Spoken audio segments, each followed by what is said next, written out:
Bonjour à tous et bienvenue dans ce nouvel épisode du podcast Sensorium basé sur de la pratique. Cet épisode est probablement le plus important de toutes nos capsules pratiques. Pourquoi? Parce que ce n'est pas simplement une nouvelle liste d'exercices qu'on va voir. C'est le mode d'emploi de tous les autres. Le secret, ce n'est pas la quantité, c'est la qualité de votre exécution. C'est elle qui va déterminer la qualité du signal que vous allez directement envoyer à votre cerveau. Aujourd'hui, je vous donne 5 critères fondamentaux à respecter pour tirer 100% des bénéfices de chaque exercice présent sur cette chaîne ou sur les programmes d'entraînement.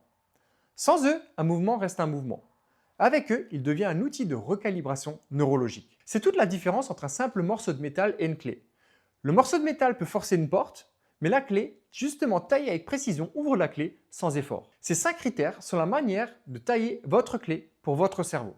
Nous allons donc décortiquer ces 5 clés ensemble, puis nous allons les mettre en pratique sur 3 exemples concrets. Pour faire très simple, c'est le guide ultime qui va vous permettre de rendre chaque minute d'entraînement 10 fois plus efficace. Alors si vous êtes prêt à tailler vos clés, c'est parti! Avant de voir en détail ces 5 clés, il y a une règle de base. C'est la règle du serrurier qui va construire les clés.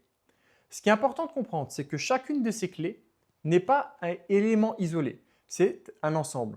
Ça veut dire que la clé 1 sera en lien avec la clé 3, la clé 3 avec la clé 5 et la clé 5 avec la clé 2. Il ne faut pas le voir comme un ensemble d'éléments isolés, mais où chaque élément aura des répercussions et une incidence sur les autres. C'est-à-dire que la clé 1 sera directement en lien avec la clé 2, la 2 à la 3 avec la 4 avec la 5. On parle d'un ensemble, on parle des règles de base qui amènent à une pensée systémique et tout ce qui est développé autour de Sensorium. Commençons par la clé 1. La clé 1, c'est simplement le principe d'autograndissement.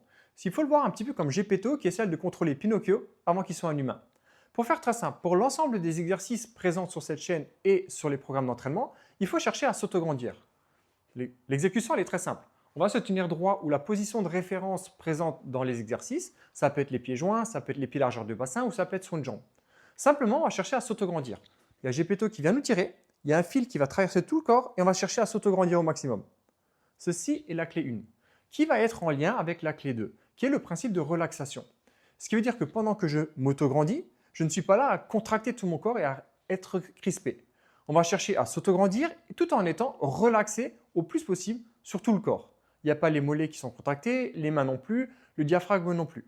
Donc, clé 1, l'autograndissement. Clé 2, on cherche à se relaxer au maximum, qui va nous amener à la clé 3, qui est simplement une respiration qui soit la plus neutre possible. Je cherche à m'autograndir, je me relaxe et la respiration est fluide.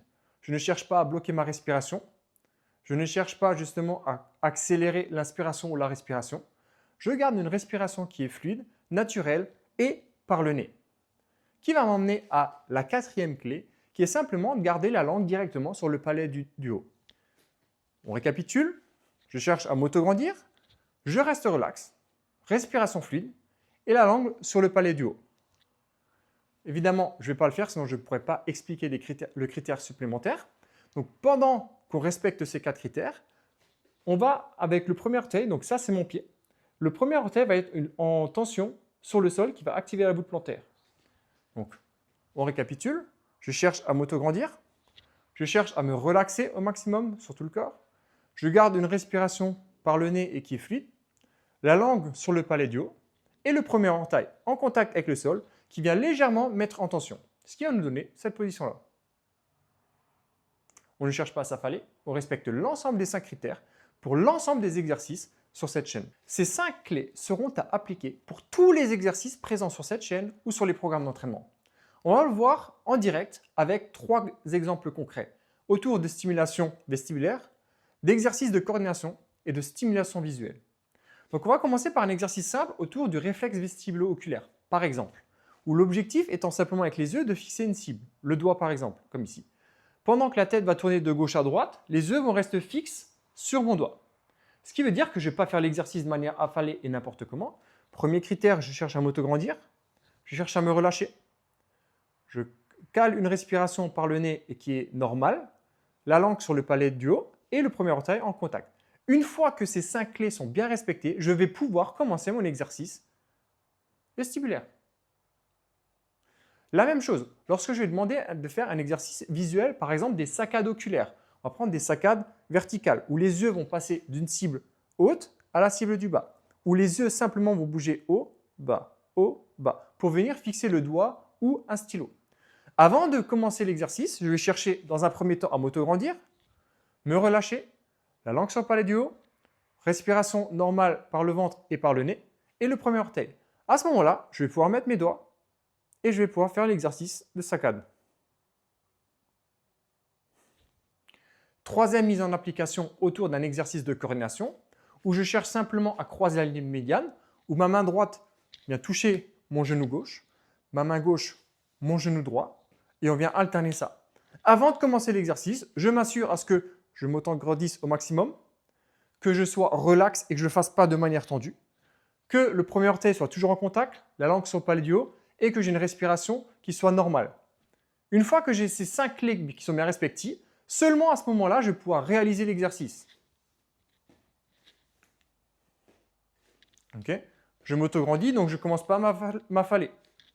Okay. Je cherche grand, il y a GPT qui est en train de me tirer sur le plafond et je réalise l'exercice. Donc s'il y a une chose à retenir à travers ce podcast, c'est avant de réaliser n'importe quel exercice qui peut exister. Simplement, pensez à l'exécution que vous allez pouvoir y mettre. Il y a les 5 clés à respecter. Le premier, c'est celui de s'auto-grandir. Chaque exercice, je cherche à m'auto-grandir. Le deuxième, je cherche simplement à me relaxer au maximum. Je ne réalise pas un exercice en tension. Ce qui m'emmène à la troisième clé autour de la respiration par le ventre et par le nez en étant relax. Quatrième clé, la langue sur le palais du haut. Et la cinquième, avec le premier orteil qui est en contact avec le sol pour mettre en tension la voûte plantaire. C'est simplement en respectant ces 5 clés que vous allez pouvoir tirer 100% des bénéfices de chaque exercice pour retrouver 10 fois plus des résultats.